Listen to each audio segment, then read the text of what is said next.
G'day guys, welcome to the channel. This week I'm going to give you an overview of my time in Budva in Montenegro. The video is going to give you an honest impression of the time I spent there in winter, whether or not it's a good place to go as a winter destination.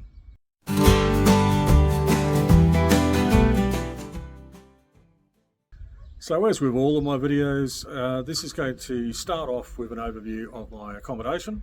So check out this clip. It's an overview of possibly one of the best, or if not the best, Airbnb I've stayed in so far. This is my last Airbnb for a very long time, and I think I've lucked out and probably ended up with the best yet. Kitchen here to the left, just coming in through the front door. Look at that living space. So a little bit of workspace there. Big couch. I don't know if there's enough room for me. Might have to get another couch. Another little chair, sort of kind of like a lazy boy type chair. Dining space. Have a look at this view. Have a look at this view. So there's also a little bit of deck down the side. I'm not sure why anyone would want to use it, but it's there. And let's just shoot around the corner again. Go into the bedroom. Sorry, I'm not controlling the... I'm cutting my own head off with the camera. So as you come in this side, you've got bathroom. The only downside I can see so far is it's a shower over bath, which means a step in and step out. Gee, I wonder if I can cope. Actually, with my knees, maybe not. Bedroom, big screen TV in the bedroom as well. So this is by far the best looking apartment that I have been in. Very professionally organised too. They've even got house rules on the wall. Now the test will be in what it's like to actually stay here. I'm here for a month, so I'll give you a bit of an impression of that as we go. But I suspect I'm going to be having a lot of breakfasts out there looking at that before going off and doing fun things. All right, that's my apartment for the next month. So I mentioned in the clip, I think, that this is potentially the last Airbnb I'm going to stay in for quite some time. What a great place to finish with. This is a palatial Airbnb in comparison to anything I've stayed in before. I've stuck the link for the Airbnb in the description below, so if you're looking for somewhere to stay in Budva, I'd definitely recommend this place. So I think I hinted in the introduction that this is going to be a fairly honest overview of Budva. I'm not a big fan of the glossy, everything's beautiful, everything's wonderful, and we're not really talking about the reality types of videos. This one, I'm going to give you a bit of an impression of the things I definitely liked about the place, but also some things that were a bit of a disappointment. I'll start that off with a bit of a run through of how I was introduced to Budva. So this clip we're going through now is me walking from the bus stop through to the Airbnb I was staying in. Montenegro has a bit of an issue with rubbish collection and with litter. It's actually worse than any other Balkans country I've been to so far. So it's actually a bit of a disappointment to see this, and it was evident throughout all of my time walking around Budva, on the beaches, everywhere. So having said all of that, Budva's got a lot of really cool things going for it. It's on a beautiful stretch of coastline on the Adriatic Sea.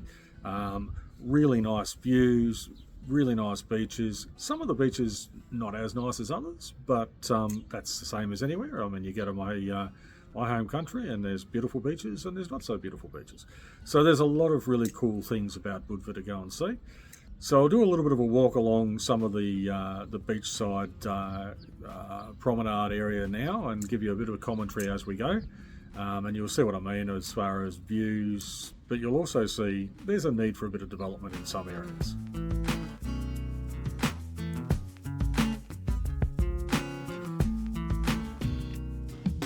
As I walk along this promenade, it's pretty hard to ignore the awesome views, but it's also pretty hard to ignore the neglect that you see walking along. Some of this is probably as a result of it being seasonal. It's winter now, so these buildings haven't been used in several months. But in all honesty, some of it is actually just a matter of some buildings being abandoned and quite a lot of neglect in maintenance.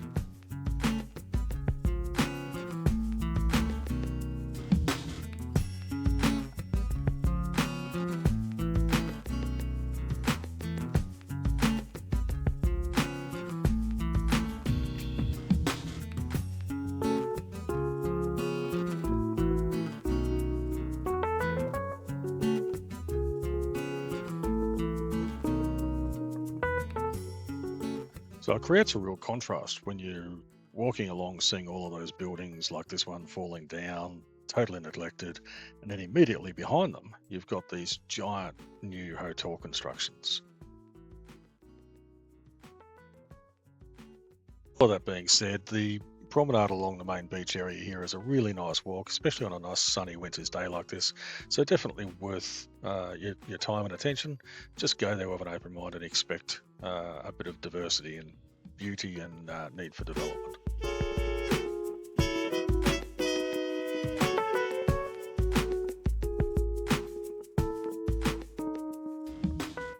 So one of the interesting things about Budva is the wide variety in services and structures and construction. There's a massive amount of construction happening here. In fact, probably too much. I'd question whether or not there's a little bit of an oversupply for current demand. And one of the things I find really interesting is very, very little infrastructure going with that construction. So I've just walked past 3 massive accommodation venue constructions like hotels or apartment blocks or whatever, and they're still serviced by a single lane each way dual carriageway minor road, and the footpaths supplying those buildings are barely wide enough for 2 people to walk past each other, and that's new footpaths. There's got to be hundreds of rooms constructed. So I'd question whether or not the infrastructure's there and whether enough forward planning's been done to accommodate this. I mean, just behind me, I don't know if you could see, huge construction right there. That's one of about 4 or 5 I've walked past.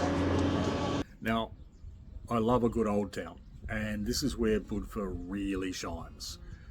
It's got this amazing little compact old town on a little bit of a point. Really nice, well maintained, traditional. There's very little that's been modernised in it. Lovely little laneways, some great little bars and cafes and restaurants. Really nice place to spend a day. So check out this bit of a stroll through, and see what you think about the Budva Old Town. I certainly like it. So to give you a bit of a history, the town of Budva, or the old town of Budva, dates back to the 5th century BC. The Romans took over in the 2nd century, and after that it became a bit of a regional hub for trade, and prospered quite nicely. Then after the fall of the Roman Empire, like most other places in this region, the Budva region was occupied by a number of other kingdoms and empires, including Serbian, Venetian, the French, the Austro-Hungarian, and of course more recently it became part of Yugoslavia. And then after the collapse of Yugoslavia, the nation of Montenegro gained its independence again. It's pretty important to have a think about how much tourism comes into Budva. As you walk around these streets and look at how narrow these streets are, to give you an idea, this is winter, and so the average arrivals for Budva for the 3 months of winter range between 34,000 and 40,000 people a month. That goes up in summer to 190,000 to 240,000 people per month. As you can see, you're quite close to each other. I'm walking hard up against the wall, and there's people moving to try and get past each other. So just imagine that with 240,000 arrivals. The other things I do note, though, is the bars and cafes in Old Town Budva are a lot less intrusive than a lot of old towns, which is a really pleasant change, as opposed to having to trip over chairs and tables as you're trying to move around and enjoy the environment.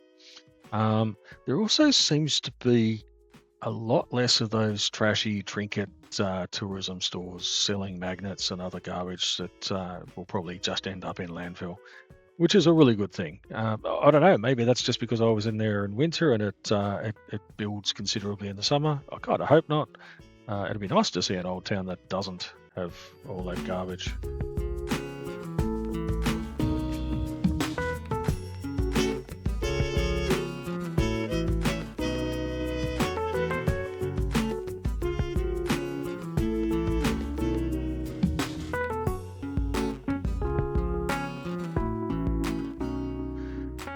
So after strolling around Old Town for a while, you come out of Old Town into a nice little plaza area, which if you turn left out of the gates of Old Town, you can stroll on down to a really nice little sheltered beach. Quite a nice little spot for a coffee or a lunch, a few restaurants on the beach.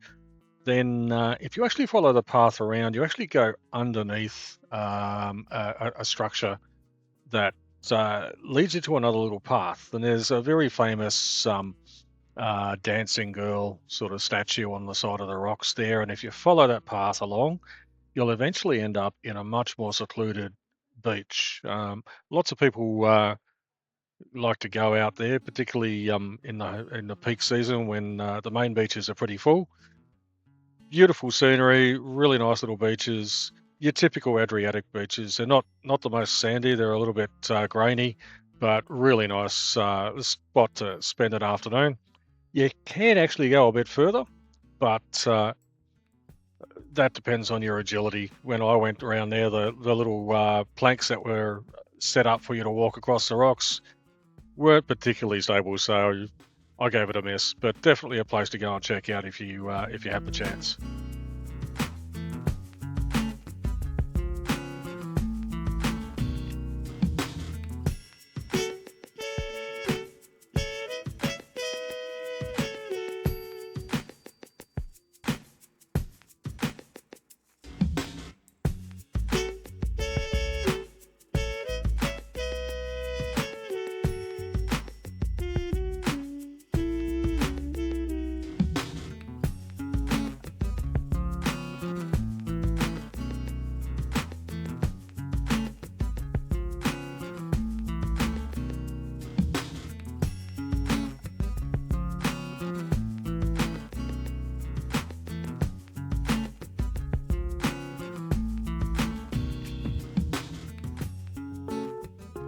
So as I mentioned, I went to Budva in winter, and of course there's some obvious weather challenges with going anywhere in winter, particularly in Europe, and Budva's not far enough south to really catch the nice warm winters. So it slowed my travel down a bit, and so there were some areas that I would have loved to have done some day trips to, but the weather just wasn't playing for me. But if you go to Budva, it's a great hub to launch off to a number of whole other places. There's day trips off to Tivat or to Kotor. You could, of course, stay in either of those places as well. So certainly is a good spot to launch off and have a look at some of the other areas around the coast, or the Adriatic coast of Montenegro. So as a final wrap up, do I think Budva's a good place to go, and is it a good place to go in winter? Well, the answer to that is yes and yes. But you've got to take it in context and expect a variation between development and need for development. As far as why winter, it's actually a reasonably pleasant climate. So for that time, you do get a bit of rain, but it's actually otherwise quite pleasant. And there's very, very few other tourists. Some things will be closed, but generally, I think it's a really good choice. Now, I'm going to just discuss now the costs as I usually do, and as far as Airbnb holidays go, this one was probably in the mid-range for me. It wasn't hugely expensive. The accommodation was the most pricey at almost $2,000. Transport, well, there was just the bus back to Podgorica at the end of it, because the bus to Budva was counted in the Podgorica video.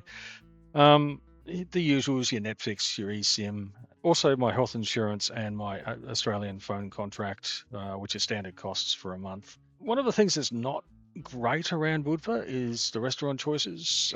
So as a result of that, typically I spent most of my time prepping and eating in the apartment, which probably fit with the weather as well. You didn't really feel like going out too much. So eating out was only 316 Australian dollars and groceries was 781. So still both of those are quite below my budget.